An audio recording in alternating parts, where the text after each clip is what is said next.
اللہ نے 3 مدارج بیان کیے ہیں قرآن مجید میں انسان کے۔ پہلے اللہ نے حکم دیا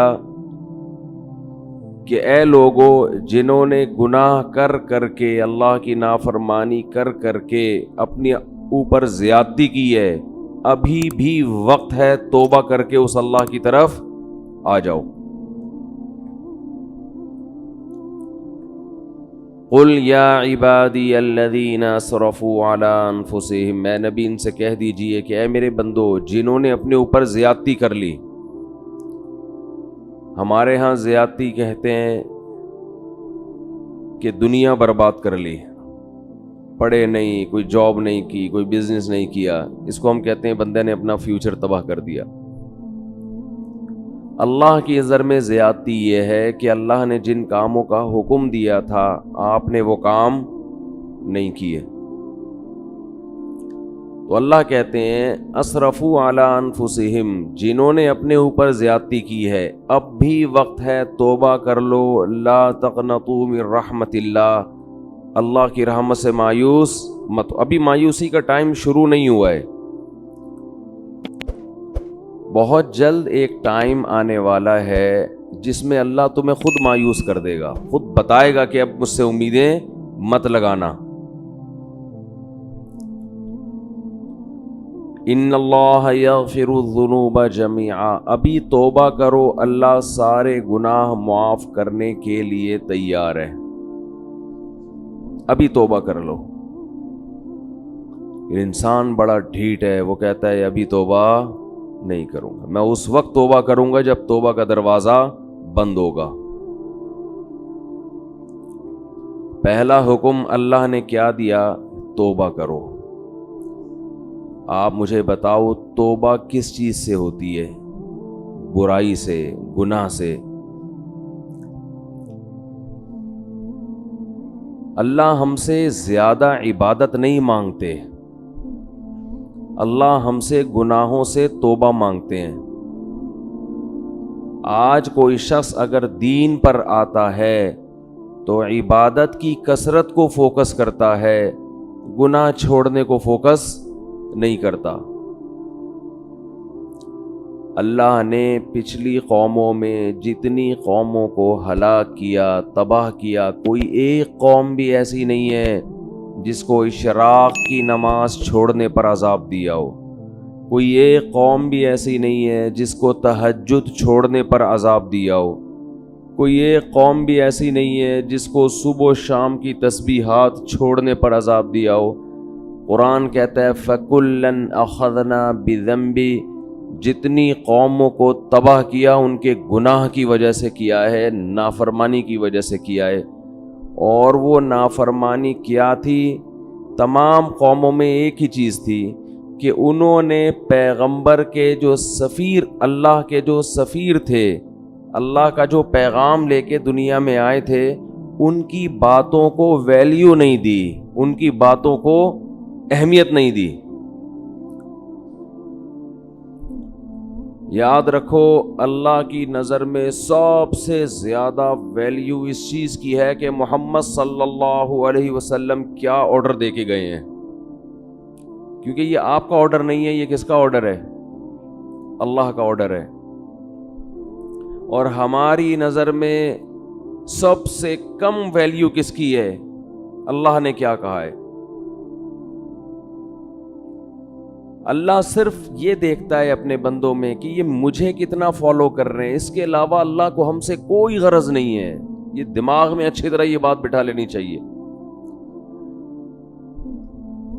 اللہ یہ بھی نہیں دیکھ رہا کہ تم انسانیت کی خدمت کر رہے ہو کہ نہیں کر رہے، تم زمین میں کیسے رہ رہے ہو۔ اللہ یہ دیکھ رہا ہے کہ میری کتنی مانتے ہو، انسان کی خدمت بھی میرے کہنے پہ کر رہے ہو کہ نہیں کر رہے، بس۔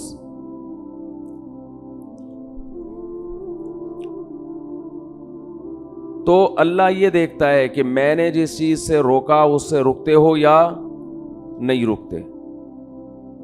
دنیا میں خوش قسمت ترین انسان وہ ہے جو موت سے پہلے پہلے اللہ کو بھی مان لے اور اللہ کی بھی مان لے،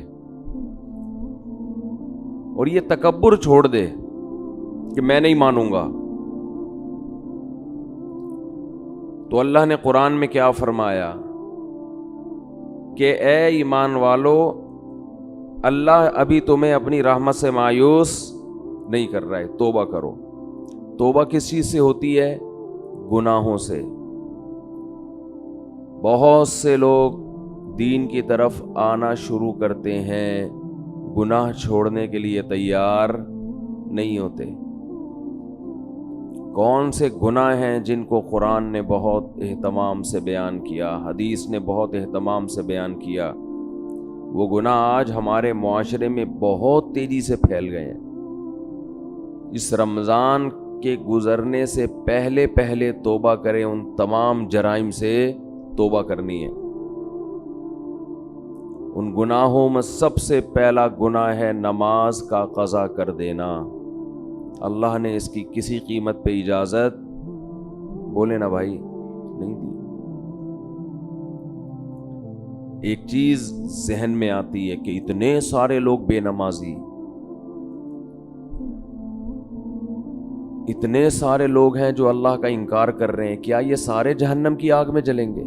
یہ چیز انسان کو پریشان کرتی ہے، وسوسہ ڈالتی ہے کہ جہاں اتنے سارے لوگ ہیں، یہ کیسے اللہ ان کو اٹھا کے آگ میں ڈال دے گا؟ دنیا میں آج بھی شرک کرنے والے توحید پرستوں سے زیادہ ہیں. دنیا میں بہت سے لوگ ہیں جو خدا کے منکر ہیں، بہت سے لوگ ہیں جو اللہ کے ساتھ شریک کرتے ہیں، بہت سے لوگ ہیں جو اللہ کو مانتے ہیں لیکن اللہ کی نہیں مانتے، بڑے بڑے احکام کا انکار کر دیتے ہیں. تو شیطان انسان کے دل میں وسوسہ ڈالتا ہے کہ کیا اللہ اتنے سارے لوگوں کو جہنم کی آگ میں ڈال دے گا؟ اس وسوسے کا جواب قرآن بار بار دیتا ہے، بار بار. وہ جواب یہ دیتا ہے قرآن کہ لَأَمْلَأَنَّ جَهَنَّمَ مِنَ الْجِنَّةِ وَالنَّاسِ أَجْمَعِينَ. اے لوگوں ایک بات خوب سمجھ لو، میں جہنم کو انسان اور جنات سے بھر دوں گا. اس ٹینشن میں مت رہو، اس فکر میں مت رہو کہ اتنی بڑی جہنم میں اللہ اتنے سارے لوگوں کو کیسے ڈالے گا. ذَلِكَ عَلَى اللَّهِ يَسِيرٌ. اللہ فرماتے ہیں مجھ پر یہ کام بہت آسان ہے، میں خدا ہوں، میں انسان نہیں ہوں. تم اور طرح سے سوچتے ہو، میں اور طرح سے سوچتا ہوں. میں ڈال دوں گا جہنم میں، آگ میں پھینک دوں گا میں. یہی چیز انسان کو غافل کرتی ہے کہ وہ بھی نماز نہیں پڑھتا، وہ بھی نماز نہیں پڑھتا، وہ بھی نہیں پڑھتا، تو میں نے نہ پڑھ لیا تو کیا ہو جائے گا؟ کچھ بھی نہیں ہوگا. جیسے اللہ اس کو آگ میں ڈالے گا آپ کو بھی ڈال دے گا، کوئی مشکل نہیں ہے اللہ کے لیے. یہ جہنم ہے کیا جس سے ہمیں قرآن ڈراتا ہے؟ ذَلِكَ الَّذِي ذَلِكَ يُخَوِّفُ اللَّهُ بِهِ عِبَادَهُ. جہنم کی آگ وہ چیز ہے کہ اللہ اس کی طرف اشارہ کر کے بتاتے ہیں کہ یہ وہ آگ ہے جس سے اللہ اپنے نیک بندوں کو ڈراتا ہے. ان بندوں کو جو اللہ کی آیات پر ایمان رکھتے ہیں ان کو ڈراتا ہے اللہ. عقل مند لوگ اس آگ سے ڈر جاتے ہیں اور احمق اور بیوقوف باتیں بناتے ہیں کہ یہ کیسے ہو سکتا ہے. علماء کہتے ہیں کہ جہنم کی آگ اصل میں اللہ کے غضب کا اظہار ہے، اللہ کے غضب کا اظہار ہے. اور یہ جو اللہ نے کافر کے لیے ہمیشہ کی جہنم رکھی، اس کی وجہ بھی یہ ہے کہ اللہ کا غضب اس پہ ہمیشہ رہے گا، وہ غضب ٹھنڈا نہیں ہوگا، کیونکہ اس کے ٹھنڈا ہونے کی کوئی وجہ نہیں ہے. اللہ انسان کو مہلت دیتا ہے، سدھر جا سدھر جا سدھر جا، وہ نہیں سدھرتا تو پھر اللہ کا غضب بھی لامتناہی شروع ہوتا ہے. اولم نعمرکم ما یتذکر فیہ من تذکر. قرآن کہتا ہے ہم قیامت کے دن ان سے کہیں گے کیا ہم نے تمہیں اتنی عمر نہیں دی تھی کہ جس میں نصیحت حاصل کرنے والا نصیحت چاہتا تو نصیحت حاصل کر لیتا. اتنا ٹائم تمہیں سوچنے کے لیے نہیں ملا تھا کیا؟ بالغ ہوتا ہے انسان، اس کے بعد بھی سوچنے کا ٹائم ملتا ہے. بہت ساری چیزوں کے لیے سوچنے کا ٹائم ملا آپ کو، بہت ساری چیزوں کے لیے. بزنس کیسے کرنا ہے، کاروبار کیسے کرنا ہے، علاج کہاں سے کرانا ہے، باپ کے ساتھ کیسے چلنا ہے، ماں کے ساتھ کیسے چلنا ہے، بیوی کے ساتھ کیسے چلنا ہے، محلے والوں کے ساتھ کیسے چلنا ہے، پولیس والا جب آئے تو اس سے کیسے بات کرنی ہے. یہ چیزیں سیکھتا ہے نا انسان. بہت سی چیزوں کے لیے آپ کو اللہ نے ٹائم دیا سوچنے کے لیے. سوچو بیٹھ کے. اللہ کہتے ہیں میں نے اتنی عمر دی تھی کہ تم میری آیتوں میں غور کرنا چاہتے، اسلام کے بارے میں غور کرنا چاہتے. اتنا ٹائم میں نے تمہیں دیا تھا کہ تم سوچ کے درست نتیجے تک پہنچ جاتے. اتنا ٹائم دیا تھا میں نے تمہیں، تو سوچتا ہی نہیں ہے. جو جس ڈگر پہ چل رہا ہے وہ چلتا، جو گانے سن رہا ہے وہ سنتا رہے گا، جو نماز چھوڑ رہا ہے وہ چھوڑتا رہے گا، جو داڑھی کاٹ رہا ہے وہ کاٹتا رہے گا، جو باپ کو ستا رہا ہے وہ ستاتا رہے گا، جو ماں کو ستا رہا ہے وہ جس چیز کی لت پڑ گئی اس سے پیچھے ہٹنے کے لیے تیار نہیں ہے، پیچھے نہیں ہٹنے کے لیے تیار. عبادتیں بھی وہ ہو رہی ہیں جو ہمارے کلچر کا حصہ ہیں. جتنا کلچر اجازت دے رہا ہے، جتنا خاندان معاشرہ پروموٹ کر رہا ہے، اس سے زیادہ جو نہیں ہے معاشرے میں وہ چیز ہی نہیں ہے، وہ عبادت ہے ہی نہیں.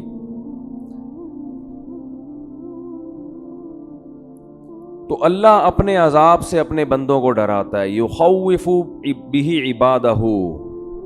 قرآن میں اللہ نے جہنم کی آگ کا بہت زیادہ تذکرہ کیا ہے. دیکھو اللہ غفور بھی ہے، رحیم بھی ہے، لیکن ان لوگوں کے لیے جو گناہوں سے توبہ کرتے ہیں. جو توبہ نہیں کرتے، اللہ کا ان کے لیے نہ غفور ہونے کا وعدہ نہ رحیم ہونے کا وعدہ.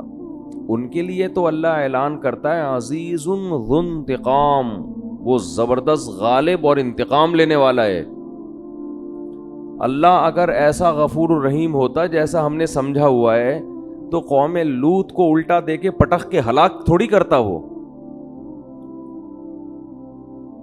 کیسے تباہ کی اللہ نے قوم لوط کو. اور جب اللہ کسی قوم کے ہلاک کرنے کا ارادہ کرتے ہیں، کسی فرد کے ہلاک کرنے کا ارادہ کرتے ہیں، تو اللہ کہتے ہیں پہلے میں اس کو ڈھیل دیتا ہوں، خوب نعمتیں دیتا ہوں، اور وہ اس خوش فہمی میں مبتلا ہو جاتا ہے کہ میرا خدا مجھ سے راضی ہے، وہ مجھے نہیں پکڑے گا. حضرت لوط علیہ السلام کی قوم کو جب تباہ کیا گیا ہے، اس کا انداز دیکھیں. قرآن کہہ رہا ہے ہم نے خوبصورت نوجوانوں کو لوط علیہ السلام کے پاس بھیجا، فرشتوں کو انسانی شکل میں. قوم میں لڑکوں سے بدفعلی کی عادت تھی. وجاء اہل المدینۃ یستبشرون، سارے شہر والے خوشی میں دوڑتے ہوئے آئے. گناہ ان کے لیے آسان کر دیا گیا. ایسا لگا کہ ان کو کہ ہمارے لیے گناہ کرنا آسان ہے. لوط علیہ السلام ان سے کہہ رہے ہیں ہؤلاء ضیفی، یہ میرے مہمان ہیں، میری عزت کا خیال کرو. قوم جواب میں کہہ رہی ہے اولم ننہک عن العالمین، ہم نے آپ کو منع کیا تھا کسی اننون پرسن کو آپ گھر میں داخل ہونے نہ دیں. لوط علیہ السلام کہہ رہے ہیں لو ان لی بکم قوۃ او آوی الی رکن شدید، کاش میرا کوئی قبیلہ ہوتا، خاندان ہوتا، میں تم سے لڑتا. کاش میرے بازوؤں میں قوت ہوتی، میں تم سے لڑتا. کس قدر پریشان ہو رہے ہیں لوط علیہ السلام.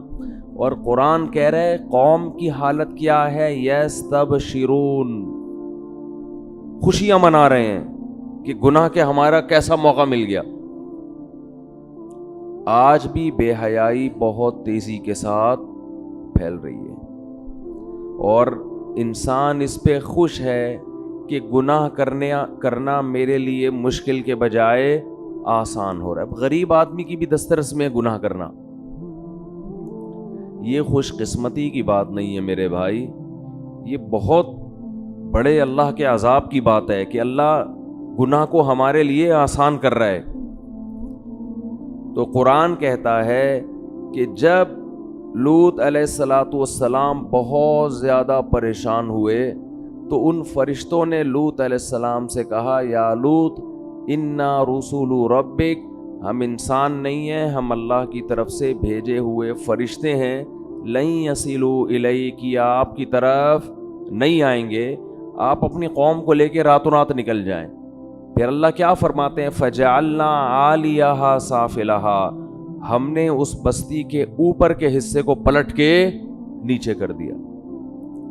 یہ بھی اللہ ہے جس کو ہم کہتے ہیں غفور بھی ہے، رحیم بھی ہے، بندوں پر مہربان یہ بھی ہے، لیکن اس اللہ نے بستیوں کو بھی الٹا ہے۔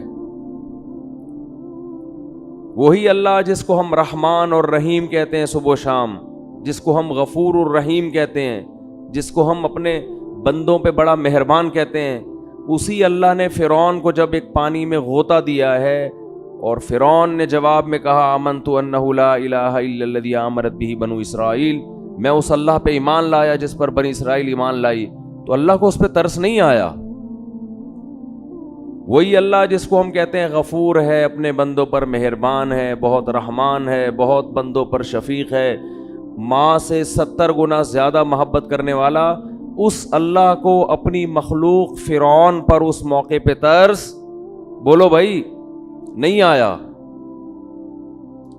وہ چیخ رہا ہے میں توبہ کرنے کے لیے تیار ہوں، اللہ نے کہا نہیں، آنا، اب نہیں بخشوں گا، اور آئندہ اس سے بڑا عذاب آئے گا۔ اب تو یہ سمجھ رہا ہے کہ تو پانی میں ڈوب رہا ہے، یہ تو عذاب کی پہلی سیڑھی ہے۔ اس پانی کے اندر تو داخل ہوگا، تیرا سانس گھٹے گا، تیرا دم گھٹے گا، اس سے تیری موت واقع ہوگی، اور پھر اس کے بعد کیا ہوگا، النار یعرضون علیہا غدوا وعشیا، ایسی آگ میں تجھے داخل کروں گا، صبح بھی جلایا جائے گا اور شام کو بھی، اور یہ قیامت تک عذاب ہوگا۔ جب میدان حشر میں حساب کے لیے کھڑا ہوگا تو اگلا اسٹیپ اس سے بھی زیادہ سخت ہوگا۔ وَيَوْمَ تَقُومُ السَّاعَةُ، جس دن قیامت قائم ہوگی، أَدْخِلُوا آلَ فِرْعَوْنَ أَشَدَّ الْعَذَابِ، اللہ کہے گا کہ اس فرعون کو اس سے بھی زیادہ سخت عذاب میں داخل کر دو۔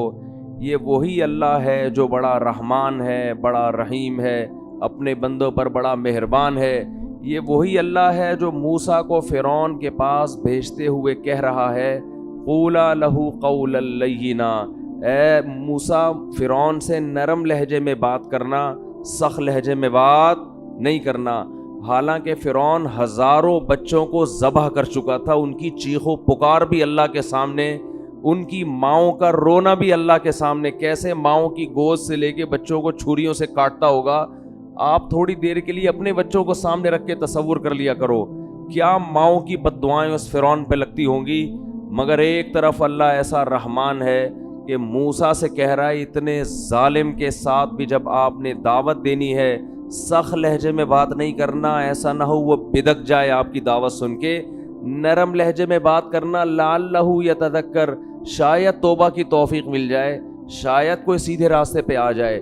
یہ اللہ کی رحمت کا پہلو ہے کہ اس سے زیادہ رحمت کسی کی ہو نہیں سکتی۔ اتنے بڑے ظالم، اور مشرک نہیں تھا، مشرک تو دوسروں کو خدا کے ساتھ شریک کرتا ہے۔ فرعون کا جرم اتنا بڑا کہ وہ کہتا تھا انا ربکم الاعلی، میں ہوں سب سے بڑا رب، اس کائنات کا خدا میں ہوں، اور میں سب سے بڑا رب ہوں، باقی سارے مجھ سے چھوٹے ہیں۔ لیکن اللہ کی رحمت کتنی بڑی رحمت کہ موسیٰ کلیم اللہ کو کہا جا رہا ہے کہ فرعون سے سخت لہجے میں بات۔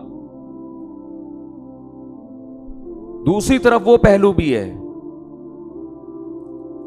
کہ اب چیخ رہا ہے، چلا رہا ہے، لیکن اللہ کہہ رہے ہیں کہ نہ، ابھی پانی میں غرق ہوگا، اس کے بعد آگ میں صبح و شام جلایا جائے گا، اور قیامت جب قائم ہوگی تو جہنم میں اس سے بھی زیادہ سخت عذاب میں تجھے ڈالوں گا۔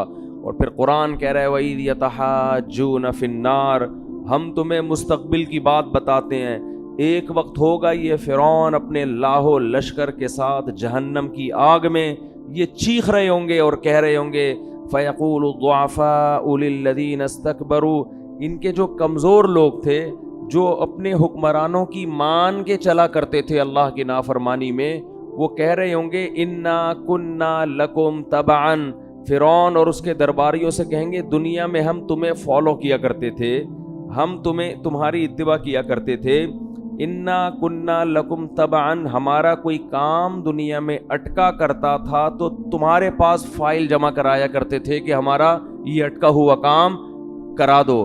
تو کیا انتم مغنون عنا نصیبا من النار, ہم تم سے یہ نہیں کہہ رہے کہ اس جہنم کی آگ کو ہم سے ہٹوا دو, یہ تمہارے بس میں نہیں ہے, اس آگ کا کچھ حصہ ہم سے کم کروا دو, کچھ حصہ ہم سے کم کروا دو. اللہ کی پناہ مانگنی چاہیے اس آگ سے, کچھ حصہ اس آگ کا ہم پہ ٹھنڈا کروا دو. وہ جواب میں کہیں گے انا کل فیہا, ہم اگر اس آگ سے باہر ہوتے تو شاید تمہاری فریاد سن کے کم کرواتے. جس آگ میں تم جل رہے ہو ہم بھی اسی آگ میں تمہارے ساتھ جل رہے ہیں, تو ہم کیسے کم کروا سکتے ہیں. یہ بھی اللہ ہے جس کو ہم صبح و شام رحمان اور بولو بھائی رحیم کہتے. آج اللہ کا خوف ختم, ہر گناہ کیا جا رہا ہے اللہ غفور رحیم ہے, گانے سنے جا رہے ہیں اللہ بخشنے والا ہے, زنا کیا جا رہا ہے اللہ بخشنے والا ہے, انٹرنیٹ پر فحش بیہودہ فلمیں صبح شام دیکھی جا رہی ہے اللہ بڑا غفور رحیم ہے, وہ بخشنے پر آئے گا تو ایسے ہی بخش دے گا. اس نے کب کہا ہے کہ میں ایسے ہی بخش دوں گا بھائی؟ کون سی آیت میں لکھا ہوا ہے, کون سی حدیث میں ہے؟ باپ کے ساتھ اونچی آواز سے بات ہوتی ہے اور اولاد اس خوش فہمی میں ہوتی ہے کہ اللہ بولو بخش دے گا. جس باپ اور ماں کا یہ احترام بتایا گیا کہ اگر نماز پڑھ رہے ہو تو ان کی پکار پہ نماز توڑ کے جواب دو, اس باپ اور ماں کو گھر میں ستایا جاتا ہے. باپ جب تک جوان ہو تو اس کو اولاد نچوڑتی ہے, جب بوڑھا ہو گیا اب کسی کام کا نہیں ہے اس کو ستاتے ہیں بڑھاپے میں. بہت ہو رہا ہے گھروں کے اندر. شوہر جب تک کام کا ہو عورت اس کو نچوڑتی ہے, جب بڈھا ہو گیا تو بیٹوں کے ساتھ مل کے اس کو ستاتی ہے. بہت ہو رہا ہے گھروں میں, بہت دیکھا ہے ہم نے گھروں میں. جب تک جوان تھا کما رہا تھا ٹھیک ہے, اب چونکہ ریٹائر ہو گیا اب بیوی کے کسی کام کا نہیں ہے, تو نافرمان عورت کیا کرتی ہے, اپنے بیٹوں کے ساتھ مل کے اپنے شوہر کو بولتے کیوں نہیں بھائی ستاتی ہے. ٹھیک ہے سب نہیں ہوتی لیکن ہوتی بھی ہیں. ایسی جگہ آپ کا نکاح ہو گیا کہ لڑکی کے پیچھے کوئی پوچھنے والا نہیں ہے, تو خوف نہیں ہے, تو ایسے لوگ ایسی کمزور عورت پہ ظلم کرنا شروع کر دیتے ہیں یہ سوچ کے کہ کوئی پوچھنے والا نہیں ہے. قرآن کے الفاظ دیکھو, وَإِذَا الْمَوْءُودَةُ سُئِلَتْ بِأَيِّ ذَنبٍ قُتِلَتْ, اللہ نے قیامت کی ہولناکیوں کا عجیب نقشہ کھینچا ہے. اِذَا الشَّمْسُ كُوِّرَتْ, انداز دیکھیں قرآن کا, بات کیا چل رہی ہے, قرآن ایک دم کیا ٹاپک لے آتا ہے. اِذَا الشَّمْسُ كُوِّرَتْ, ایک دن آئے گا یہ سورج بے نور ہو جائے گا. اِذَا الشَّمْسُ كُوِّرَتْ وَإِذَا النُّجُومُ انْكَدَرَتْ, ستارے بے نور ہو جائیں گے. وَإِذَا الْجِبَالُ سُيِّرَتْ, پہاڑ اپنی جگہ سے ہٹ جائیں گے. وَإِذَا الْجِبَالُ سُيِّرَتْ, اِذَا الشَّمْسُ كُوِّرَتْ وَإِذَا النُّجُومُ انْكَدَرَتْ وَإِذَا الْجِبَالُ سُيِّرَتْ وَإِذَا الْعِشَارُ عُطِّلَتْ وَإِذَا الْوُحُوشُ حُشِرَتْ وَإِذَا الْبِحَارُ سُجِّرَتْ. قرآن ہولناکیاں بیان کر رہا ہے, سمندروں میں آگ لگ جائے گی, پہاڑوں کو اپنی جگہ سے ہٹا دی, جو کچھ تمہیں نظر آ رہا ہے یہ سارا الٹا ہو جائے گا, یہ سارا نظام. آگے قرآن کیا کہتا ہے, وَإِذَا الْمَوْءُودَةُ سُئِلَتْ بِأَيِّ ذَنبٍ قُتِلَتْ, جس دن زندہ دفن کی ہوئی بچی سے پوچھا جائے گا بتا تجھے کس جرم میں قتل کیا گیا تھا. اب آیتوں میں آپ کو بظاہر کوئی مناسبت نظر نہیں آئے گی. ادھر پہاڑ کی بات ہو رہی ہے کہ جگہ سے ہٹا دیا جائے گا, ادھر سمندر کی بات ہو رہی ہے کہ اس میں آگ لگا دی جائے گی, ادھر 10 ماہ کی گابن اونٹنیوں کی بات, اشار و تلت, اونٹنی جو 10 ماہ کی گابن ہوتی ہے نا, عرب کے ہاں سب سے قیمتی مال ہوتا تھا کہ اب یہ بچہ جننے والی ہے, اللہ فرماتے ہیں اس کا مالک اس کو اپنے حال پہ چھوڑ دے گا. ایسی وحشت, کہاں اونٹنی, کہاں پہاڑ, کہاں سورج, کہاں چاند. اور قرآن فوراً کیا کہتا ہے, جس دن زندہ دفن کی ہوئی بچی سے پوچھا جائے گا بتا تجھے کس جرم میں قتل کیا گیا. انسان حیران ہوتا ہے, پہاڑ کے ہٹنے کی بات, سمندروں کے جلنے کی بات, سورج اور چاند کے بے نور ہونے کی بات, اس میں زندہ بچی کا تذکرہ کیسے آ گیا؟ اس کا کیا آپس میں لنک ہے؟ یہ ٹاپک اللہ نے اچانک چینج کیوں کر دیا؟ یہ کیسا عجیب ٹاپک ہے نا. اللہ کہہ رہا ہے سورج چاند ختم, سمندروں میں آگ لگ جائے گی, قیمتی مال لوگ بھول جائیں گے, اور زندہ دفن کی ہوئی بچی سے پوچھا جائے گا بتا تجھے کس جرم میں قتل کیا گیا. کوئی ٹاپک میں مناسبت ہے؟ ایک بات سمجھانے کے لیے نا, قرآن کا اصل ہدف یہ سمجھانا تھا کہ ایک دن آئے گا کہ جس باپ نے اپنی معصوم بیٹی کو بیٹی ہونے کی وجہ سے دفن کیا, اللہ اس بچی کو عدالت کے کٹہرے میں کھڑا کر کے پوچھے گا بتا تیرا جرم کیا تھا. بچی کہے گی یہ جرم تھا کہ تو نے مجھے بیٹی بنایا ہے, بیٹا نہیں بنایا. اللہ اس کے باپ کو جہنم کی آگ میں ڈالے گا. تو قرآن یہ بتا رہا ہے کہ جیسے سورج کبھی بے نور نہیں ہوتا لیکن بے نور ہو جائے گا. بڑے بڑے پہاڑ, دنیا میں ہر چیز اپنی جگہ سے ہلتی ہے سوائے پہاڑوں کے, وہ لاکھوں ہزاروں سال سے ایک ہی جگہ قائم رہتے ہیں. دنیا میں ہر چیز میں آگ لگتی ہے مگر پانی میں آگ نہیں لگتی. تو اللہ یہ سمجھا رہے ہیں کہ دنیا میں ہر ایک پہ مقدمہ چلتا ہے مگر اس پہ جس کا کوئی پیچھے پوچھنے والا ہو.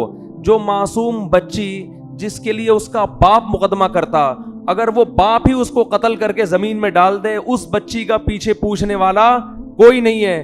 تو جو خدا سورج کو بے نور کرے گا, حالانکہ سورج کبھی بے نور نہیں ہوتا, جو خدا پہاڑوں کو اپنی جگہ سے ہٹا دے گا, حالانکہ پہاڑ اپنی جگہ سے کبھی بھی نہیں ہلتے, جو خدا سمندروں میں آگ لگا دے گا, حالانکہ سمندروں میں آگ نہیں لگتی, وہ خدا ایسا مقدمہ چلائے گا جس کا مقدمہ دنیا میں کبھی کسی نے اس کا تصور نہیں کیا ہوگا. وہ مقدمہ کیا کہ بچی کو کھڑا کر کے کہے گا کہ تیرے لیے کبھی کوئی مقدمہ کرنے والا ہو نہیں سکتا تھا, کیونکہ جو مقدمہ کرتا وہی تیرا قاتل ہے. تو آج جیسے سورج بے نور ہو رہا ہے اور سمندروں میں آگ لگ رہی ہے اور پہاڑ اپنی جگہ سے ہل رہے ہیں, آج یہ بچی کھڑی ہو کر اپنے باپ کے خلاف مقدمہ کرے گی اور میں اس کی پکار کو سنوں گا اور اس مظلوم کا ساتھ دوں گا قیامت کے دن. تو اللہ ان آیتوں میں بتا رہا ہے کہ اللہ کا حساب و کتاب کا نظام کمزور نہیں ہے. دنیا کی عدالت سے, دنیا کے مقدموں سے بچ سکتے ہو. ما لهذا الكتاب لا يغادر صغيرة ولا كبيرة الا احصاها. قرآن کہتا ہے اپنا نامہ اعمال دیکھ کے کہو گے یہ کیسی رپورٹ کارڈ ہے, کیسا رزلٹ ہے کہ اس نے میری زندگی کے کسی ایک پہلو کو بھی ادھورا نہیں چھوڑا. ہر چیز, اگر کسی چٹان میں بیٹھ کر کوئی گناہ کیا, اندھیرے میں تنہائیوں میں دروازے بند کر کے کوئی معمولی سا جرم کیا یا کوئی نیکی کی, یہ اس کو بھی اللہ کہتے ہیں میں تمہارے سامنے حاضر کر دوں گا. تو بھائی اللہ کا نظام ہلکا نہیں ہے, وہ بہت مضبوط نظام ہے اس کا. اور اللہ نے یہ سارا نظام جو بنایا اور اللہ نے جو ہزاروں پیغمبروں کو بھیجا اور قرآن میں جہنم کی وعیدیں اور جنت کی خوشخبریاں دیں, اس لیے نہیں دیں کہ آپ کو یہ آپشن دیا جا رہا ہے کہ آپ نماز پڑھیں نہ پڑھیں, پڑھیں گے اچھی بات ہے, نہیں پڑھیں تو اللہ غفور الرحیم ہے. آپ بہنوں کی وراثت دیں نہ دیں, دے دیں گے تو اچھی بات ہے, نہیں دیں گے تو اللہ غفور الرحیم ہے. آپ اپنے باپ اور اپنی ماں سے آواز آہستہ کر کے بات کریں یا نہ کریں آپ کی مرضی ہے, کریں گے تو ثواب ملے گا, نہیں کریں گے تو اللہ غفور الرحیم ہے, لیلۃ القدر میں بخش دے گا وہ آپ کو. آپ کی مرضی کہ آپ یتیم کا مال جو آپ کا چھوٹا بھائی ہے, وراثت جس کی پوری بنتی ہے, آپ بڑے ہونے کا ناجائز فائدہ اٹھا کے اس چھوٹے کی وراثت کھا جاتے ہو, آپ کی مرضی ہے. نہیں کھاؤ گے تو ثواب ملے گا, کھا جاؤ گے تو لیلۃ القدر میں سب کی بخشش ہو جائے گی, شب برات میں ہو جائے گی بخشش, عید کے دن بخشش ہو جائے گی, رمضان میں بخشش ہو جائے گی. آپ اگر جمعے کے دن مر گئے تو آپ کی بخشش ہو جائے گی, آپ اگر لیلۃ القدر میں مر گئے تو آپ کی بخشش ہو جائے گی. اگر اس طرح سے میرے بھائی بخششوں کا نظام ہوتا تو قرآن اتنی وعیدیں نہ سناتا. وَإِذَا الْمَوْءُودَةُ سُئِلَتْ بِأَيِّ ذَنبٍ قُتِلَتْ, یہ نہ بتاتا کہ جس دن زندہ دفن کی ہوئی بچی کو زندہ کر کے اللہ پوچھے گا بتا تجھے کس جرم میں قتل کیا گیا. پھر قرآن یہ نہ کہتا کہ جو یتیم کا مال کھاتے ہیں وہ اپنے پیٹ میں جہنم کے انگارے ڈال رہے ہیں. پھر قرآن یہ نہ کہتا لا یحل لکم ان ترثوا النساء کرہا، اے ایمان والو تمہارے لیے عورت کی وراثت کھانا حلال نہیں ہے. پھر قرآن یہ نہ کہتا ان الذین یکسبون الاثم سیجزون بما کانوا یقترفون، گناہ کرو لیکن یہ دماغ میں رکھ کے عن قریب اس کا بدلہ تمہیں ملنے والا ہے، اس کی سزا تمہیں ملنے والی ہے، تمہارے خلاف کیس چلے گا، اس کی سزا ملے گی. ان الذین یکسبون الاثم سیجزون، عن قریب، زیادہ ٹائم نہیں ہے، بہت جلدی اس کی سزا تمہیں ملنے والی ہے. آج اللہ کے غفور الرحیم ہونے کا جتنا غلط مطلب لیا اور بتایا جا رہا ہے، شاید یہ چیز اللہ کے غضب کو جتنی دعوت دے اتنا کوئی اور جرم اللہ کے غضب کو دعوت نہیں دے گا. اتنا غلط مطلب. بھائی لیلۃ القدر میں بخششیں ہوتی ہیں، گناہ پہلے چھوڑنا پڑے گا آپ کو، آپ اس خوش فہمی میں نہ رہیں. رمضان میں بخششیں ہوتی ہیں، لیکن ہمارے نبی نے فرمایا بہت سے روزے داروں کو رمضان میں بھوک کے سوا کچھ بھی حاصل، بولو نا بھائی، نہیں ہوتا. ایک بالش زمین جس نے کسی کی ہتھیائی، فرمایا 7 زمینوں کا طوق اللہ اس کی گردن میں ڈالے گا. نہ معاملات صحیح ہیں، پیسے دے کے آپ تجربہ کر کے دیکھ لیں، کبھی وقت پہ واپس، بولو نا، نہیں کرے گا. یہ کیا ہے؟ یہ اس جہنم کی آگ سے غفلت. صحابہ کرام ڈرا کرتے تھے. حدیث میں آتا ہے رسول اللہ صلی اللہ علیہ وسلم نے فرمایا کہ اللہ نے اس آگ کو اس آگ سے زیادہ گرم بنایا ہے. صحابہ کرام کی ایسی کیفیت ہوئی، ترمذی کی حدیث ہے، اس طرح اللہ کے خوف سے رونے لگے کہ جیسے کوئی ہانڈی کھول رہی ہوتی ہے.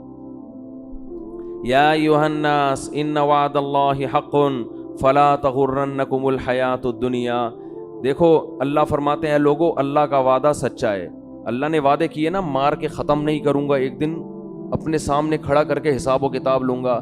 اللہ بار بار یاد دلاتا ہے اے لوگو اللہ کا وعدہ سچا ہے. تو اللہ تجھے یہ بتانے کی کیا ضرورت ہے کہ میرے وعدے سچے ہیں؟ جب تو نے کہہ دیا تو اللہ کو معاذ اللہ جھوٹ تو نہیں بولتا. اللہ فرماتے ہیں تمہیں کچھ چیزیں ایسی ہیں جو اس اللہ کے وعدے کے بارے میں دھوکے میں ڈالیں گی اور تمہیں وہ یہ دکھائیں گی کہ اللہ کا وعدہ سچا نہیں ہے. اللہ نے معاذ اللہ سیاسی وعدے کیے ہیں، یہ سچا وعدہ نہیں ہے. وہ کون سی چیز دھوکے میں ڈالے گی؟ فلا تغرنکم الحیات الدنیا. فرمائے اس دنیا کی ترقی، دنیا کی ظاہری چمک دھمک، تمہارے یہاں سے لوگ ہوں گے جو باتیں کریں گے گورا چاند پہ پہنچنے کی باتیں کر رہا ہے اور مسلمان جنت اور جہنم کے چکر میں الجھے ہوئے ہیں. وہ لیبارٹریوں میں کیا کیا بنا رہے ہیں، مسلمان جنت جہنم سے باہر نہیں نکلتے. وہ یہ کر رہے ہیں، مسلمان جنت اور جہنم میں پڑے ہوئے ہیں. اللہ فرماتے ہیں دنیا کی جو زندگی ہے جس نے کافر کو دھوکے میں دیا، یہی زندگی کس کو دھوکہ دے گی؟ یہی تمہیں دھوکہ دے گی. اس زندگی میں جب تم ترقی کی جتنی قسمیں دیکھو، چاند پہ پہنچنے کی، مریخ پہ پہنچنے کی، خلائی سیاروں سے چھلانگیں لگانے کی، اس دنیا میں ایک چیز غور کر لینا، اس کے آگے موت ہے جو اس ساری ترقی کو چند سیکنڈ اور منٹوں میں خاک میں ملا کے رکھ دے گی. یہ ایسی ترقی ہے جو ورلڈ ٹریڈ سینٹر جیسی عمارت کو چند گھنٹوں میں زمین بوس کر دیتی ہے. اس لیے اس میں ترقی کرنا، مگر اس ترقی کو اصل مت سمجھنا اور اس دنیا سے دل مت لگا کے اللہ سے غافل نہ ہو جانا. تو یہ بہت بڑا فالٹ ہے اس دنیا کے اندر، اور یہ فالٹ سمجھ میں اس وقت نہیں آتا اس وقت تک جب تک خود اپنے اوپر بھگتتا نہیں ہے انسان. جس پر جب تک موت آتی نہیں ہے نا، اس وقت تک اس کی سمجھ میں موت، جو موت کو اپنی آنکھوں سے نہیں دیکھتا نا، اس وقت تک اس کی سمجھ میں موت آتی نہیں ہے، اس وقت تک نہیں آتی. وہ اٹکا رہے گا، اس کا دل پلاٹوں میں، گاڑیوں میں، بنگلوں میں، دولت میں اٹکا رہے گا. حتیٰ کہ کینسر کا مریض ہوگا نا، ڈاکٹر کہہ دیں گے 6 مہینے رہ گئے ہیں، مگر دل دنیا سے اس کا بھی نہیں نکلے گا، وہ پھر اسی میں لگا رہے گا. ایسے پیشنٹ ہم نے دیکھے ہیں، ڈاکٹر نے کہہ دیا 6 مہینے رہ گئے، 7 مہینے رہ گئے، 8 مہینے رہ گئے، لیکن ان کا خیال یہ کہ ابھی ہم اتنے آرام سے نکلنے والے نہیں ہیں یہاں سے. ان کی پہ بھی غفلت. بھائی تم تو توبہ کر لو. قرآن کے الفاظ دیکھیں، قرآن کہتا ہے وَلَوْ رُدُّوا لَعَادُوا لِمَا نُهُوا عَنْهُ. کتنے لوگ ایسے ہوں گے کہ جب جہنم کی آگ کو اپنی آنکھوں سے دیکھیں گے تو اللہ سے کہیں گے ایک دفعہ دنیا میں بھیج دے. اللہ کہتے ہیں کہ یہ ایسے بدبخت لوگ ہیں کہ اگر اللہ نے ان کو دنیا میں بھیجا تو یہ جو جرم کر رہے تھے نا وہی دوبارہ کرنا شروع کر دیں گے. یہ اسی امید پہ کریں گے کہ شاید کل میں توبہ کر لوں، شاید کل میں توبہ کر لوں. راتوں کو اپنی دعاؤں میں اللہ سے جہنم کی آگ سے پناہ مانگنے کا معمول بنائیں. یہ چیز آج ہماری زندگیوں سے نکل گئی ہے. والذین آمنوا مشفقون منہا. فرمایا کافر مانگتا ہے کہ کہاں ہے وہ جہنم، کہاں ہے وہ آخرت، دکھاؤ مجھے. فرمایا اور مومن اس سے خوف کرتا ہے، اس سے ڈرتا ہے، مطالبہ نہیں کرتا. تو اللہ نے قرآن میں کیا کہا؟ لَأَمْلَأَنَّ جَهَنَّمَ. میں بھر دوں گا انسانوں سے اور جنات سے جہنم کو.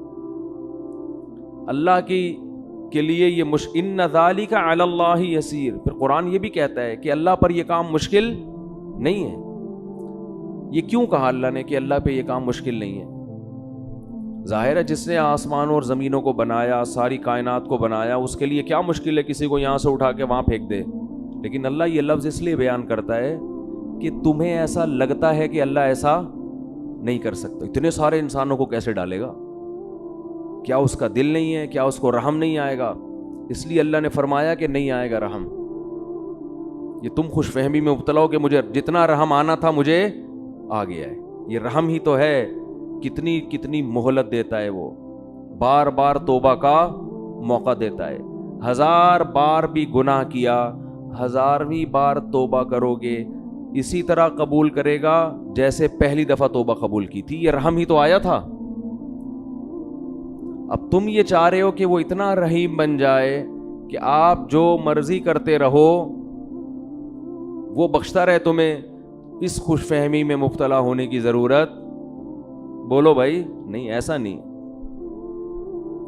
ام نجعل المتقین کالفجار. انداز دیکھیں قرآن کا. قرآن کہہ رہے کیا تم یہ سمجھتے ہو کہ نیک اور برے لوگوں کا انجام سیم کر دوں گا؟ دیکھو یا تو آخرت میں جنت ہے یا جہنم، تیسری کوئی جگہ نہیں ہے انجام کے اعتبار سے. تیسری کوئی جگہ نہیں، یا تو ادھر یا بولے نا بھائی، تیسری کوئی جگہ نہیں ہے. تو اللہ فرماتا ہے اگر میں نے سبھی کو بخشنا ہے تو اس کا مطلب جو بیچارے گناہوں سے بچ رہے ہیں وہ بے وقوف ہیں. پھر نا یہی مطلب ہوا نا. وہ تو پاگل ہیں، وہ رمضان کے روزے رکھ رہے ہیں، وہ راتوں کو اللہ کے سامنے کھڑے ہو کر پناہیں مانگ رہے ہیں اللہ سے، وہ مالی معاملات میں حرام سے بچتے ہیں، ان کے دل میں میرا خوف ہے، وہ مجھے خوش کرنے کے لیے غریبوں کو کھلاتے ہیں. وہ امن ہوا قانت آناء اللیل. اللہ فرماتے ہیں بھلا وہ آدمی جو رات کو اٹھ کے مجھے پکارتا ہے، ساجدا وقائما، کبھی سجدے میں کبھی قیام میں، یحذر الآخرہ، آخرت سے ڈرتا ہے وہ، ویرجو رحمت ربی، رب سے امیدیں بھی لگا کے بیٹھا ہے اور آخرت سے ڈرتا ہے. یعنی خالی امیدوں پہ نہیں چل رہا، خوف بھی ہے. تو بھلا اس کو، اور جو ساری رات سوتا رہتا ہے، جو ساری رات ڈرامے فلمیں دیکھتا رہتا ہے، جو ساری رات اسنوکر کلب پہ بیٹھا رہتا ہے، جو ساری رات باپ اور ماں کو ستاتا ہے، جو ساری رات گناہوں میں زنا میں وقت گزارتا ہے، تو تم کیا سمجھتے ہو دونوں کو میں ایک جیسا کر دوں گا؟ ہے بھائی، دونوں کا انجام اس کو بخش دوں گا، بھائی چل بھائی چھوڑ، بس بخشش ہو گئی، کوئی میں بہت غفور ہوں، میں بہت بڑا ہوں. لیلۃ القدر کو دونوں جاگ لیے تھے تو اب دونوں ایک جیسے ہو گئے. بہت مشکل ہے بات سمجھانا، بہت مشکل ہے. لیلۃ القدر میں چونکہ دونوں جاگ لیے تھے اب دونوں کیا ہو گئے ہیں بھائی؟ سیم. تو اللہ کہتے ہیں ام نجعل، بھلا ہم ایسا کریں گے، ہمیں تم نے یہ سمجھا ہوا ہے ایسی بے انصافی، ایسی دھاندلی تو دنیا میں کوئی کرپٹ ترین حاکم نہیں کرتا. عدل و انصاف کا بادشاہ ایسا کیسے کر سکتا ہے؟ خوف پیدا کرنے کی ضرورت ہے. جن گناہوں کی طرف ہم جا رہے ہیں اور بغیر کسی بریک کے چلتے چلے جا رہے ہیں، برداشت بالکل ختم. قرآن نیک لوگوں کی صفت بیان کرتا ہے، الکاظمین الغیظ، غصے کے کڑوے گھونٹ کو پیتے ہیں. یہ باپ کے سامنے غصہ نہیں، ماں کے سامنے نہیں، اپنے بڑوں کے سامنے نہیں. آج چھوٹوں پہ برداشت کر لیتا ہے، طاقتور ہے، اور بڑے پہ برداشت نہیں کرتا. میں کہتا ہوں جتنی باس کی برداشت کرتے ہو اس کا 10واں حصہ اگر باپ کی برداشت کر لو تو شاید بخشش ہو جائے. وہ باس تمہارا کچھ نہیں لگتا، وہ صرف پیسے دیتا ہے تمہیں، پیسوں کے لیے رکھا ہوا ہے. جس دن تم نے دیکھو سعودی عرب سے 20 سال لوگ جاب کر رہے ہوتے ہیں، جاب لیس ہو کے یہاں نظر آتے ہیں. میں پوچھتا ہوں یار آپ تو 20 سال سے ایک سیٹ کے پاس ملازمت کر رہے تھے، اب کیا ہوا؟ کہتے ہیں یار وہ مجھے گردوں کا کوئی مسئلہ کھڑا ہو گیا تھا، فوراً کمپنی نے نکال دیا. کہتا ہوں یار 20 سال آپ نے جس کمپنی سے وفا کی ہے، گردوں کے تھوڑے سے مسئلے پہ اس کمپنی نے آپ کو نکال دیا، تو آپ کو ٹینشن نہیں؟ کہہ رہے ٹینشن کس بات کی بھائی، وہ مجھے ملازمت کے لیے رکھا تھا، اب میں ہارڈ ورکنگ کر نہیں سکتا تو انہوں نے نکال دیا. بالکل صحیح کیا. باس نے مجھے کہا کہ ریزائن دے دیں آپ، میں نے دے دیا ریزائن. جنہوں نے اپنے مفاد کے لیے رکھا ہوا ہے، جہاں آپ کو کوئی بیماری ہوئی فوراً آنکھیں انہوں نے پھیر لیں، ان کے ساتھ تو ایسی وفا ہے یار. 20 سال میں کبھی باس سے ایک دفعہ بھی پھڈے کی نوبت، بولو نا، 20 سال میں ایک دفعہ بھی باس سے پھڈے کی نوبت نہیں آئی. اور جو باپ آپ چاہے لنگڑے ہو، لولے ہو، اندھے ہو، کاڑے ہو، بہرے ہو، فالج زدہ ہو، وہ باپ آپ کو کبھی گھر سے کبھی نہیں نکالے گا گھر سے. اس باپ اگر وہ تیز آواز سے بات کرتا ہے، وہ سختی کرتا ہے تو آپ کا میٹر گھوم جاتا ہے. دنیا کو بے وقوف بنانا آسان، لیکن جس خدا نے پیدا کیا وہ ہماری ان حرکتوں کو نوٹ کر رہا ہے، لکھ رہا ہے. وہ قرآن کہتا ہے ایسا انتظام کر رہا ہوں کہ فرشتے بٹھا دیے، ان کی فائلیں تیار کرو، ایک ایک لفظ لکھو ان کا. جو قریبی رشتہ ہے اس کا حق اتنا زیادہ، لیکن جب سے دنیا میں کفر کی حکومت ہے، جتنا قریبی ہے اس کا رشتہ اتنا ہی کم. آج دنیا میں جانوروں کے حقوق پر بات ہو رہی ہے، ماں باپ کے حقوق پر بات نہیں ہو رہی ہے. ایک فادر ڈے منا لیتے ہیں، اس میں چاکلیٹ اس کو گفٹ کر دیتے ہیں گورے. ایک مدر ڈے میں کو 2-4 پھول ہار پہنچا دیتے ہیں اس کو. یہ فادر ڈے اور مدر ڈے منانا چھوڑ دیں، یہ ماں باپ کے ساتھ بدترین مذاق ہے، یہ خوب سمجھ لیں. بالکل اس کا بائیکاٹ کریں. یہ جو فادر ڈے اور مدر ڈے، یہ ان لوگوں کا کام ہے جن کا باپ اور ماں سے سال میں ایک پورے سال رشتہ ہوتا ہی نہیں ہے، وہ کبھی کبھار تھوڑا بہت یاد کر لیتے ہیں. تو اللہ کا عذاب بہت سخت ہے. یا ایھا الناس ان وعد اللہ حق، اے لوگو اللہ کا وعدہ سچا ہے. فلا تغرنکم الحیات الدنیا، اللہ فرماتے ہیں کہ یہ دنیا کی زندگی تمہیں دھوکے میں نہ ڈال دے. ولا یغرنکم باللہ الغرور، اور شیطان تمہیں دھوکے میں نہ ڈال دے. شیطان تمہارے برے عمل کو چمک پٹیاں لگا کے تمہارے سامنے مزین کر کے پیش کرے گا، یہ خود بھی برباد ہوگا، تمہیں بھی برباد کرے گا. کتنے وعدے اللہ کر رہا ہے بھائی. اس رمضان کا تھوڑا سا حصہ ہے، آج گناہوں سے توبہ کر لو سچے دل سے. اے اللہ جو نماز کو قضا کرتا ہے، اے اللہ آئندہ زندگی میں کبھی نماز قضا نہیں ہوگی. دیکھو نماز کا معاملہ اتنا ہلکا نہیں ہے جتنا ہم سمجھتے ہیں. ہمارے ہاں نمازی بھی بے نمازی ہیں، بہت افسوس کے ساتھ کہنا پڑتا ہے. جو نماز پڑھتا ہے اس نے نماز کو بالکل اینڈ میں رکھا ہوا ہے، سب سے آخر میں. سارے کاموں سے فارغ ہوگا تو نماز ہو جائے گی. سفر میں نماز قضا کر دیتے ہیں، بیماریوں میں نماز قضا کر دیتے ہیں. ہم نے نمازی لوگ دیکھے ہیں بستر پہ پڑے ہوئے نماز نہیں چھوڑتے، آپریشن تھیٹر میں نماز نہیں چھوڑتے. نمازی عورتیں بچے کی ولادت سے پہلے نماز نہیں چھوڑتی. وہ آپریشن تھیٹر میں ہوں گی، ان کو فکر ہوگی کہ نماز کا وقت کہیں ضائع نہ ہو جائے. اس کو نماز کہتے ہیں، اس کو نمازی کہتے ہیں. ہمارے ایک رشتہ دار انڈیا سے آئے تھے, ان کی عمر میرا خیال ہے 70 سال ہوگی, بہت پرانا واقعہ یہ. ان کے بارے میں ہم نے سنا تھا کہ جب سے بالغ ہوئے ہیں اس وقت سے اب تک ان کی کوئی نماز قضا نہیں ہوئی. 55-60 سال میں کوئی نماز قضا نہیں ہوئی جب سے بالغ ہوئے ہیں. میں حیران تھا, ایسے لوگ بھی دنیا میں ہیں. ہم چھوٹے تھے, یہ بات ہے تقریباً 84-85 کی. انہیں کلفٹن گھمانے کے لیے اور ادھر ادھر کراچی کی مختلف جگہیں دکھانے کے لیے لے گئے, تو مجھے اندازہ ہوا واقعی اس بندے کی نماز کبھی قضا نہیں ہوئی ہوگی. بات بات میں بھائی نماز کا ٹائم تو نہیں ہے, بھائی کوئی مسجد ہے قریب میں, بھائی ایسا تو نہیں کہ نماز قضا ہو جائے گی. سارا ہم تفریح میں لگے ہوئے ہیں اور ان کے دماغ میں سارا دن کیا چل رہا ہے, بھائی ایسا نہ ہو ٹائم ہو جائے پانی نہ ملے کہیں. ہم ان کو تسلی دیتے حضرت ایسا نہیں ہے, آپ بے فکر رہیں. اس وقت مجھے اندازہ ہوا کہ واقعی ان کے بارے میں جو ہے کہ زندگی میں نماز کبھی قضا نہیں ہوئی, تو واقعی ایسے شخص کے بارے میں یہ کہنا ممکن ہے کہ اس کی نماز کبھی قضا نہیں ہوئی. سفر میں اپنی نمازوں کے اسکیجول کو پہلے دیکھا کرو کہ کون سی نماز کہاں ہوگی. کس طرح سے خواتین نمازیں قضا کر دیتی ہیں. اللہ نے نماز پڑھنے کا حکم نہیں دیا, حافظو حفاظت کرو, حفاظت بہت سخت, یہ اللہ کا دین ہے بھائی,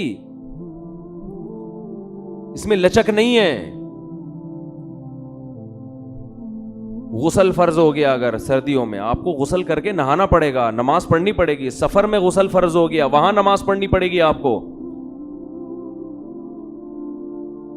دوسری, توبہ کرو بد نظری سے, زنا سے, بدکاری سے, انٹرنیٹ پر بیہودہ اور فحش مواد دیکھنے سے. یہ چیز اس کو لوگوں نے گناہ سمجھنا چھوڑ دیا. نوح علیہ السلام نے قوم کو کیا سمجھایا, یا قوم استغفروا ربکم انہ کان غفارا, اے میری قوم میں جس خدا کی طرف تمہیں دعوت دے رہا ہوں وہ معاف کرنے والا ہے. گناہ ہو جاتا ہے توبہ کر کے اس کو مناؤ, وہ چھوڑ دے گا, معاف کر دے گا. وہ یہ آپشن رکھا ہوا ہے اس نے.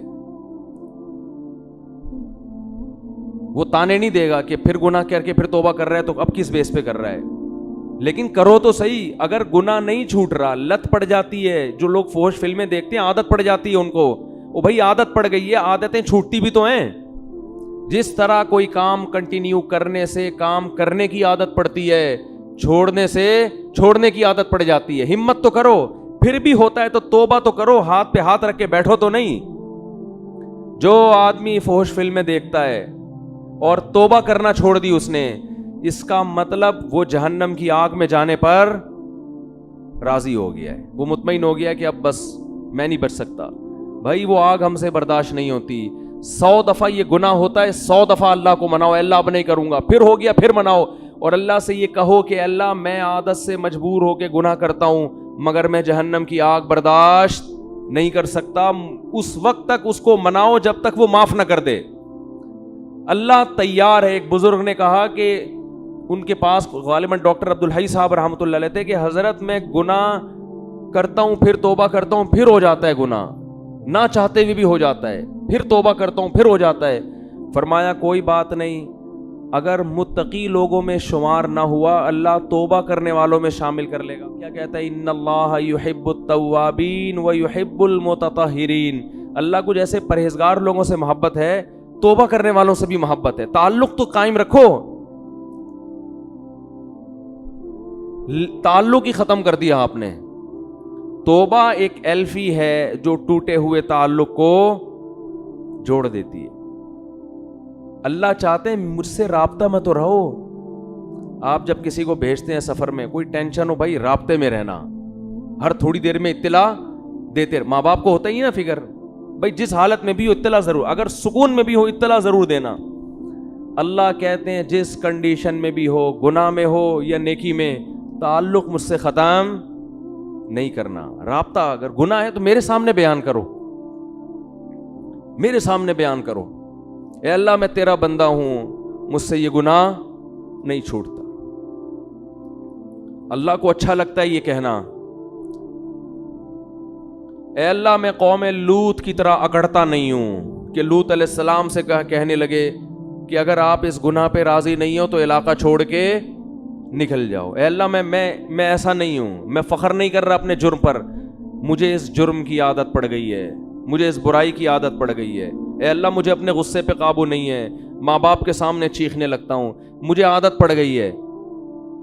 تو باغی نہ بنو, اللہ کے سامنے اپنے ہاتھ اٹھا کے اپنے جرم کا اقرار کرو. اے اللہ میں تیرا بندہ ہوں, تو مجھے سیدھے راستے پہ چلا. حدیث میں کتنی پیاری دعا آئی, یا حیو یا قیوم برحمتک استغیث اصلح لی شانی کلا ولا تکلنی الی نفسی طرفۃ عین ولا اقل من ذلک. اے وہ ذات جو زندہ ہے, ہر چیز کو تھامنے والا ہے, میں تیری رحمت کی بھیک تجھ سے مانگتا ہوں, میری حالت کو درست کر دے, مجھے گناہ چھوڑنے کی توفیق دے دے. ولا تکلنی الی نفسی طرفۃ عین, مجھے میرے حوالے نہ کر. اے اللہ مجھے میرے ہاتھوں میں. دیکھو چھوٹا بچہ ہوتا ہے نا, جب سفر چل رہا ہوتا ہے ڈر ہوتا ہے گاڑی کے نیچے نہ آ جائے, گٹر میں نہ گر جائے, یہ نہ ہو جائے, وہ نہ ہو جائے, تو ماں باپ کسی کے حوالے بچے کو کرتے ہیں کہ بھئی بچے کو بچے کے حوالے نہیں کیا جائے گا, بچہ کسی بڑے کے ہاتھوں میں ہوگا تو محفوظ.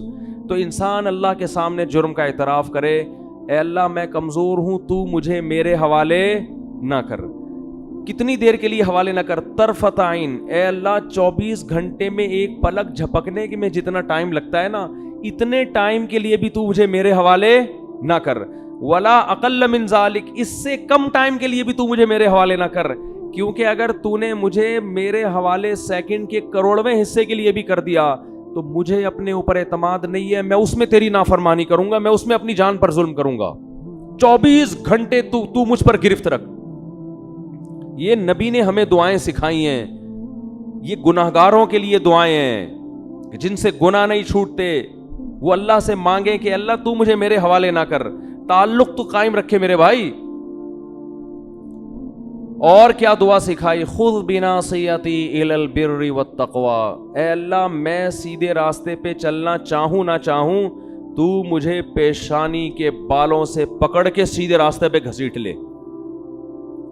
جیسے کسی ڈاکٹر کے پاس آپ جاتے ہیں نا, انجیکشن لگانے کی تکلیف ہو رہی ہے اور لگانا ضروری بھی ہے, آپ کہتے ہیں بھائی رسیوں سے باندھ کے میرے انجیکشن ٹھوک دو, لگا دو انجیکشن, کہتے ہیں کہ نہیں کہتے, میری پرواہ نہیں کرو. تو بھائی اس رمضان میں ہمت کر کے گناہوں سے توبہ کر لو. اور دیکھو یہ بات میں بہت کم بیانات میں کہتا ہوں کیونکہ یہ جرم پھیل گیا ہے. داڑھی کٹانا یہ بھی تغییر خلق اللہ ہے, اللہ کی تخلیق کو بدلنا ہے. اللہ کو داڑھی کٹا ہوا مرد پسند, بولو نا بھائی, یہ آپشنل نہیں ہے, یہ تو اب ہو گیا کیونکہ اتنے لوگ اب انگریزوں کو دیکھ دیکھ کے داڑیاں کاٹنا شروع کر دیں, تو ہمارے کلچر کا حصہ بن گئی یہ چیز. نبی نے حکم دیا ہے اعفوا اللحى وقصوا الشوارب, فرمایا داڑھی کو بڑھاؤ. میں نے خود اپنی آنکھوں سے یہودی دیکھے ہیں, بڑی بڑی داڑھیوں والے, بڑے ماڈرن یہودی, بڑے ترقی یافتہ, لیکن داڑھی اتنی بڑی. بہت سے یہودی دیکھیں, کیوں؟ اتنی تحریف کی ہے یہ تورات اور انجیل میں, اس کے باوجود آج بھی تورات سے وہ داڑھی والی آیتیں نہیں نکال سکتے. آج بھی تورات میں لکھا ہے کہ اللہ نے موسیٰ کو کوہ طور پہ بلا کے کہا کہ اپنی قوم سے کہہ دیں کہ داڑیاں مت کاٹیں, کہہ دیں اپنی قوم سے. کتنی تحریف کی نا اپنے مذہب میں انہوں نے, لیکن وہ بھی غامدی کی طرح, غامدی جیسے نہیں بن سکے کہ داڑھی نکال دیں اسلام سے اور کہیں وہ تو کلچر کا حصہ تھی. اللہ کوہ طور پہ حضرت موسیٰ کو بلا کے کلچر کی وجہ سے کہے گا کہ داڑیاں رکھواؤ ان کو. اور کتنا بڑا اللہ کا حکم ہے, اللہ ایسا ہی نہیں کہہ رہا, کوہ طور پہ موسیٰ کو بلا رہا ہے, کلیم اللہ کو. سارے پیغمبروں نے داڑیاں رکھی ہیں, سارے صحابہ نے داڑیاں رکھی ہیں, تو غامدی صاحب نے آ کے داڑھی کا انکار کر دیا. فیصلہ کر لو, ایک طرف صحابہ ہیں, ایک طرف پیغمبر ہیں, ایک طرف تورات ہے, ایک طرف قرآن ہے. قرآن صراحتاً داڑھی کا ذکر نہیں کرتا, لیکن وہ یہ کہتا ہے کہ شیطان نے کہا تھا کہ میں لوگوں کی فطرت تبدیل کروں گا. اللہ نے عورت کو چہرے پہ بال نہیں, عورت کو سر پہ بال دیے ہیں. کتنے بڑے بال عورتوں کے ہوتے ہیں, اس کے لیے بال موڑنا جائز ہے عورت کے لیے, بولو نا بھائی. اب انگریزوں میں اگر فیشن آ جائے, خواتین گنجی گھومنا شروع کر دیں, تو کیا اس کی ہم پرمیشن دے دیں گے عورت سر پہ بلیڈ پھیر لے؟ جیسے اس کی اجازت نہیں ہے ایسے ہی مرد کو چہرے پہ بلیڈ لگانے کی اجازت. بولتے کیوں نہیں بھائی؟ تو رکھ لو بھائی ہمت, بڑھاپے کا انتظار کر رہے ہو. توبہ تو جوانی میں ہوتی ہے, کچھ بھی نہیں ہوگا اس سے. تھوڑا بہت لوگ ملا ملا کریں گے, بھائی یہ کہنے والے بھی مر جائیں گے, آپ بھی مر جاؤ گے. اور داڑھی رکھنے سے کوئی ملا نہیں بن جاتا. کتنے فوج کے بڑے بڑے آفیسرز ہیں جن کی بڑی بڑی داڑھی ہیں, کیا وہ ملا ہیں؟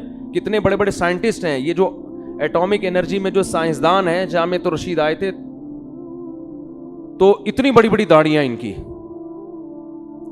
بھائی داڑھی رکھ کے آپ سائنسدان بھی بن سکتے ہو, آپ ڈاکٹر بھی بن سکتے ہو, آپ آفیسر بھی بن سکتے ہو, زیادہ اچھے بنو گے آپ, روب ہوگا آپ کے چہرے پہ.